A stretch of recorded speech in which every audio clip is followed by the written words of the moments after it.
Hello again.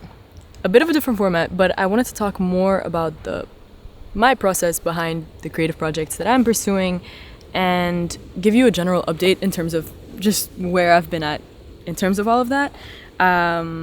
You might have seen my video on the timeline that I built for myself to keep track of things this summer.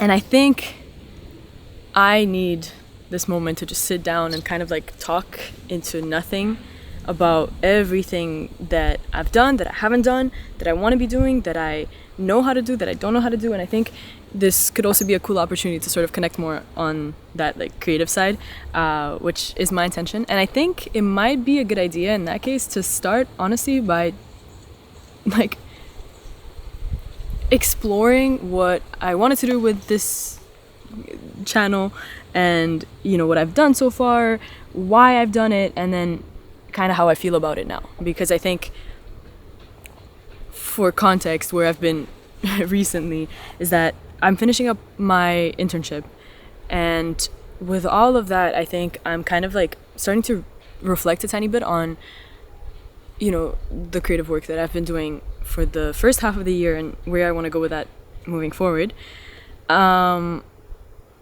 And what happened with this channel was that I think I found a really cool format that I really, really liked, and that felt kind of like anti-AI in a way because it was so raw and unedited, and I really found my sort of flow with it because it allowed me to really connect with my neurons, which I feel like right now in this day and age is really hard to do. Like I spent a lot of my like everyday life thinking about how I'm so disconnected with the part of the brain that I used to use in high school to like read or learn things or even express myself. And I think that there's such a gap in terms of how we used to be able to communicate our thoughts versus now, because half the emails we write are written with AI, half, the articles we're supposed to read are summarized first and then we read the summary. And so this sort of like over optimization I feel like has started to like really turn off a part of my brain that I think this channel has helped me curate and nurture more.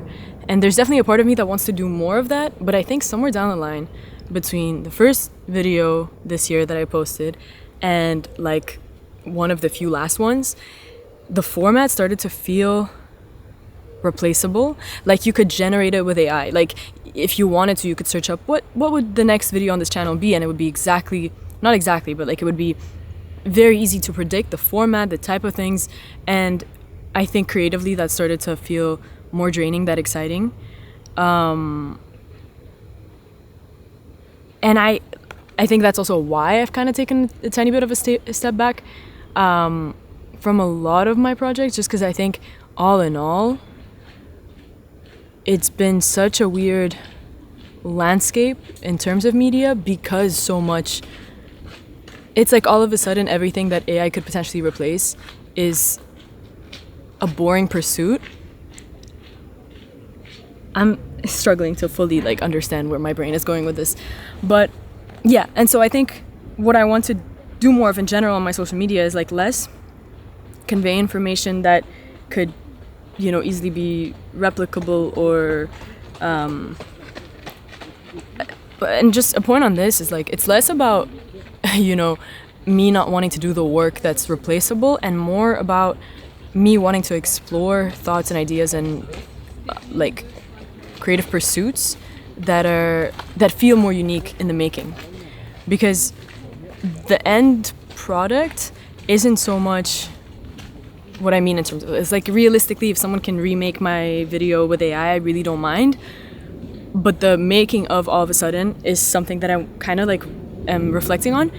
I want to keep the spontaneous sort of like just talking for 30 minutes style, but I think I want to be more intentional in terms of what that's about. And I'd love to have more conversations about like the movies I watch or the just ideas that I come up with in my creative process. But I think the rhythm of like every week having to find something to have something to say about feels so AI-like all of a sudden. And it's maybe counterintuitive to say that, because I think potentially that's what would, I would want to watch. Like, I feel like I would want to watch a series of videos where a person, reflects on like the socially, culturally, like relevant, like things that are relevant to today, and in a way like learn about upcoming projects from that person. But I think somewhere down the line, that pursuit on a weekly basis started to feel like it was taking away from my work.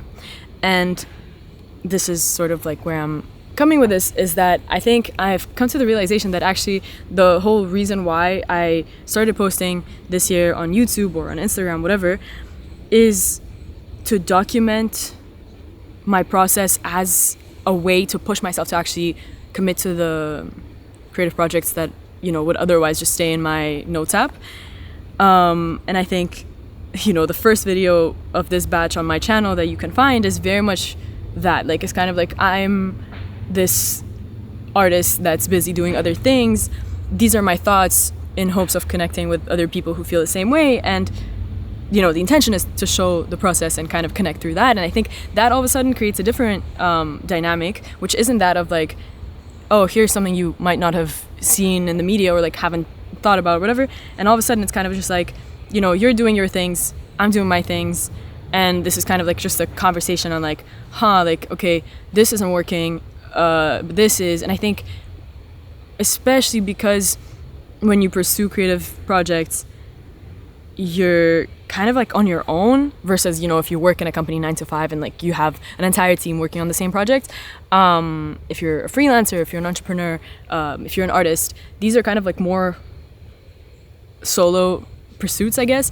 And that's where I feel like it could be cool to show, like, and my process, just so you know, and this is kind of like this whole thing that I need to reflect on today, right now.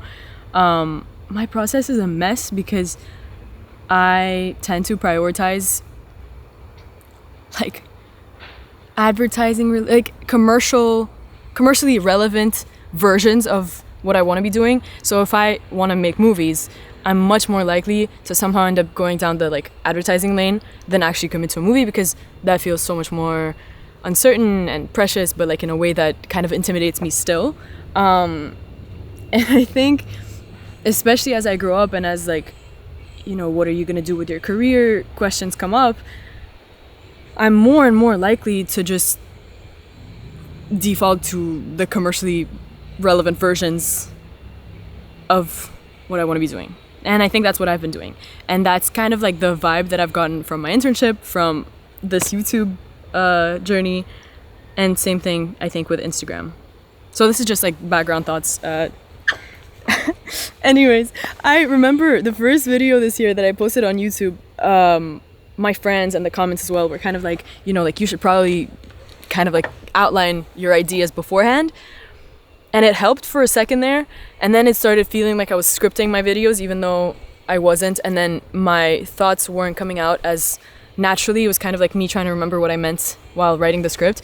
And I'm still finding the balance, obviously. I don't think this video is going to be the perfect example, but I do think that I kind of want more of like a we're in this moment together type of thing than, I've put together notes and whatever, because I think that that's also, I think, part of how my brain works, for better or for worse.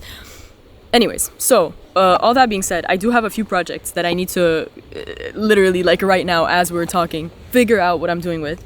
Some of which I've spoken about before, some of which I haven't. And yeah, so what the hell do I do in life is the question. Okay, so there's this YouTube channel, there's the Instagram I mentioned, there is this bi-weekly digest, which is like what I've been calling a personal professional creative newsletter, where I kind of reflect on, stuff that I've been seeing in my internship, is how it started. And then now I'm also reflecting on that part of it.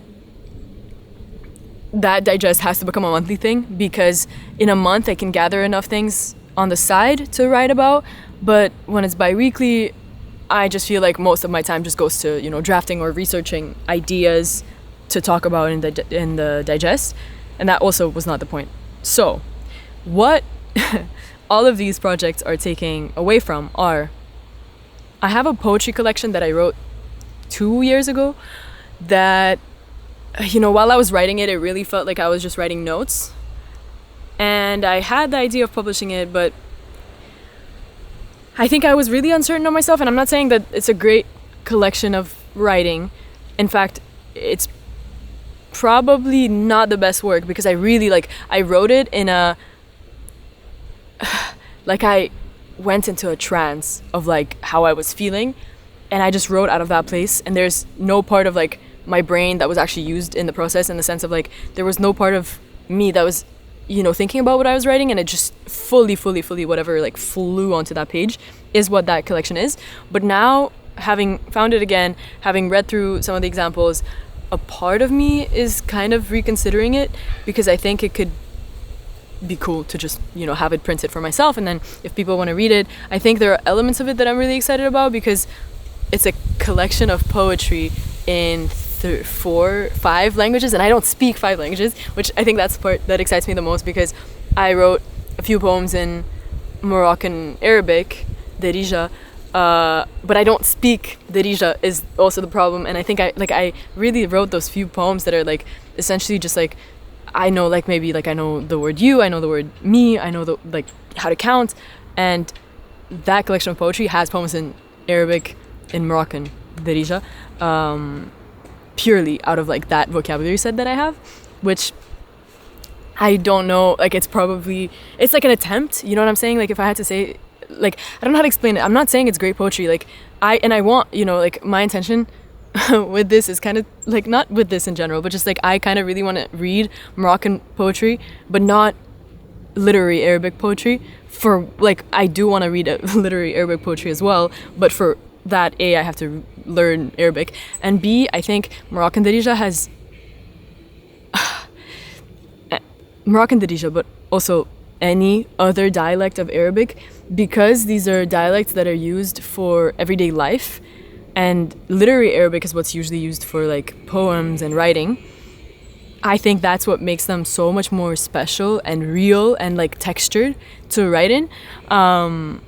So if you know of any dialect based writing or poetry collection, whatever, I actually would really like to read that. I think I can only understand ish Moroccan, so I would be up for the challenge. I think it's if you know Lebanese poetry, I'd attempt that. Anyways, so cool, because it's kind of there's something there that I haven't seen personally in books before. There's a bit in Russian, a bit in English. I mean, most of it is in English, a bit is in French, a bit is in Russian, a tiny bit is in Moroccan Arabic, and then there's also a bit of Spanish. But it's a fun thing, because it doesn't feel like something that you kind of scroll through. It's, I don't know, it's kind of just it's more of a painting and impressionist thing that also doesn't intend people to translate every poem. It feels fun, and it was fun to make, and it was kind of true to the multicultural environment that I grew up in, and I think that's really cool, and I want to see more art from third culture kids and people really putting all of their backgrounds into a piece of art. So I think that's really cool. Anyways, so that one is mostly admin stuff. I need to figure out how to print it, how to publish it, what any of that looks like, where to put it. I don't know, it's a lot of questions. Who would publish a book in 5 languages? I don't know. I have no idea. If I was a publisher, I probably wouldn't. So a lot of questions, none of them are answered. So this is why that project is kind of uncertain in my head, but I need to figure that out. Then there's a feature that I mentioned. I want to make a feature film for free, and with the intention to explore what we watch movies for. What does a movie even mean? If it's a one scene movie, is that a movie? What interests us? How much can you strip down a story for it to still be interesting and relevant? And what's if you take a movie, how much can you take away from it for it to still be a film? Is kind of the idea that I want to explore with that. So the goal here is not to raise money and to make a proper film. I think I want to do that somewhere down the line, but here I kind of want to make a movie for the smallest amount of money that I can, in the smallest amount of time that I can. And the intention is not necessarily to make a great movie as much as it is to make a film in its most bare bones setup and have a conversation about, okay, like maybe it's missing this, and maybe like actually a story arc is really important to a film. Maybe it's too slow, and that's, you know, kind of just like have a lot of conversations around what that film is missing. Because I think what I'm curious about, having watched and really liked films like Florida Project and just these movies that have a lot more like slice of life reality texture to them, my question is like, how much further can you push that? And then the other kind of like more business related question is, you know, a lot of these small budget movies are made for like at least 10, 50K, you know? And the question is, like, is that the reason why the average Joe can't make a movie today? Like the fact that they don't have 10K in their budget or 50K in their budget, like, is that the reason? Or are we all just stopping ourselves from pursuing the art that we want to be making because we just can't commit to that project? And the budget question is kind of just like the facade. And my question is like, I don't have time right now because, you know, I'm in university, I'm, you know, engaged in a lot of other projects. I don't have time right now to commit to what I would feel is the comfortable setup to make a feature film.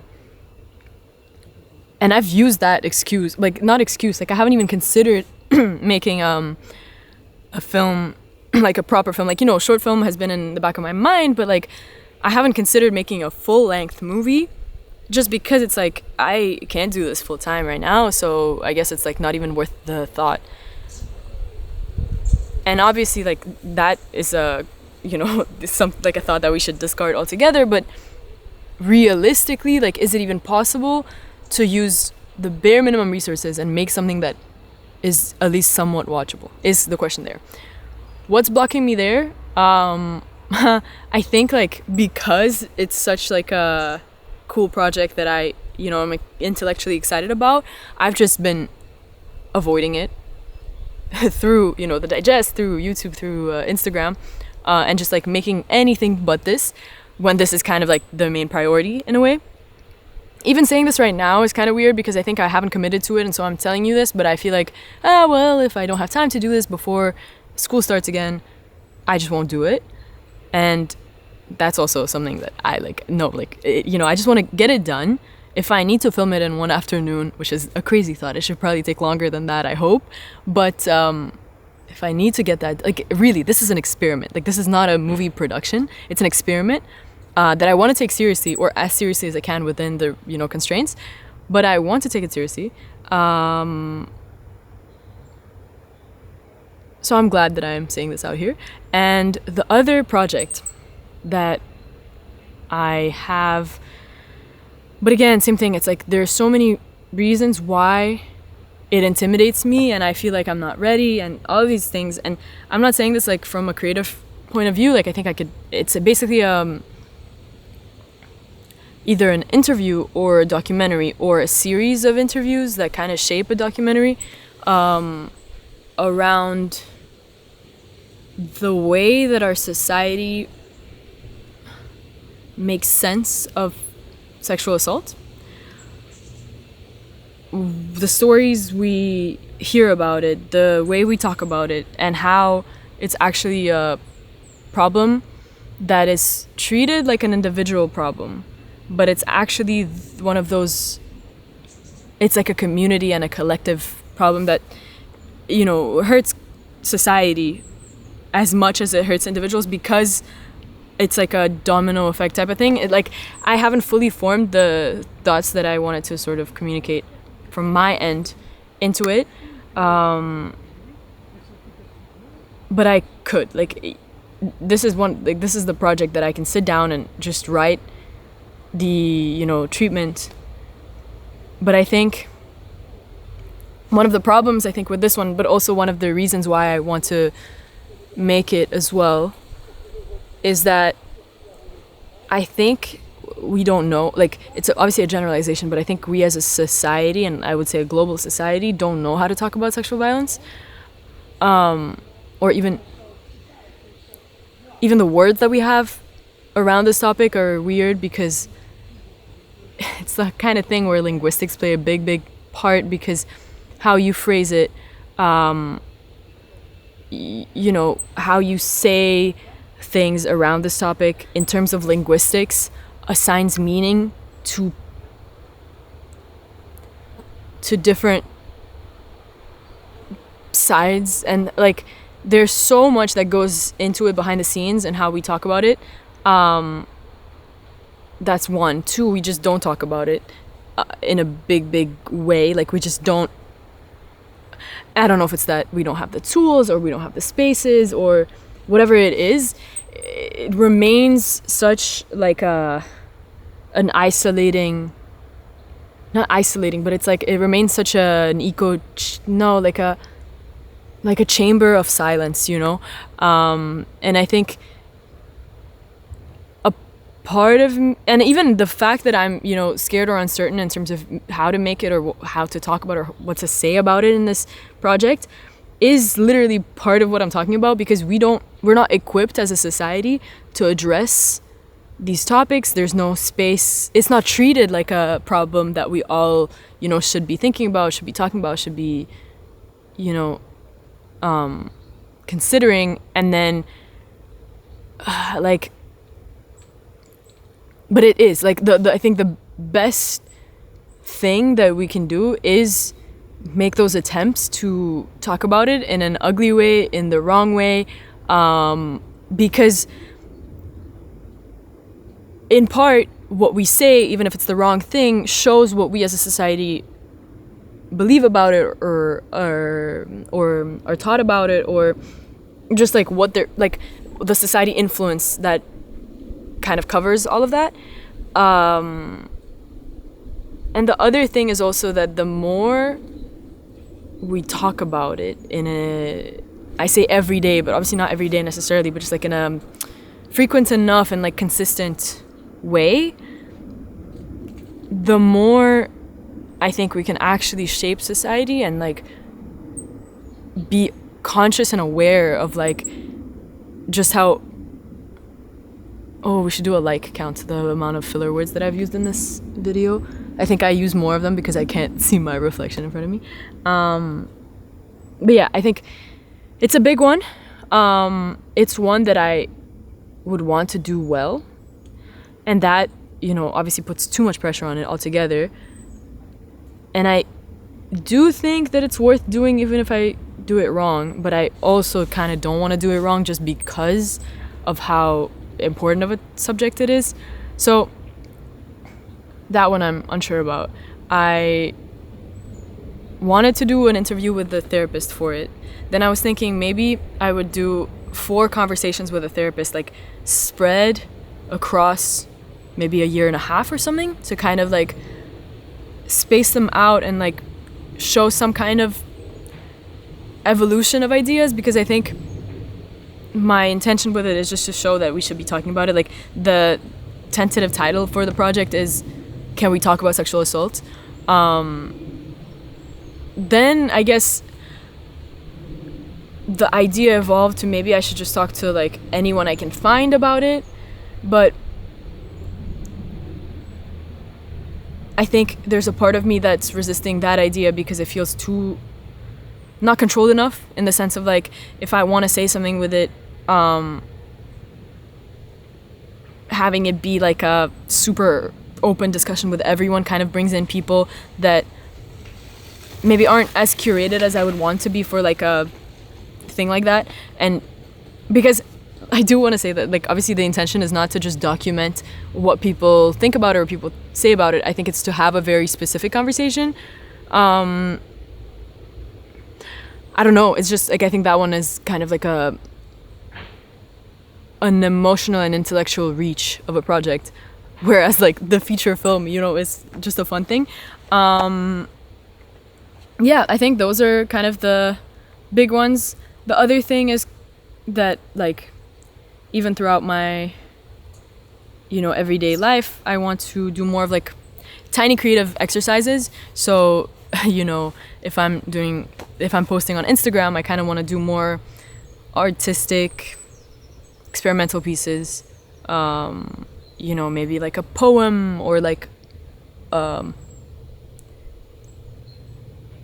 micro film, like not a short film, like really like a tiny film. And just collect more textures, do more like practice rounds of like things that I would want to develop into a short film, a feature film, etc. But those are kind of the things on my to-do list, the things on my plate, and the things that I'm, thinking about considering.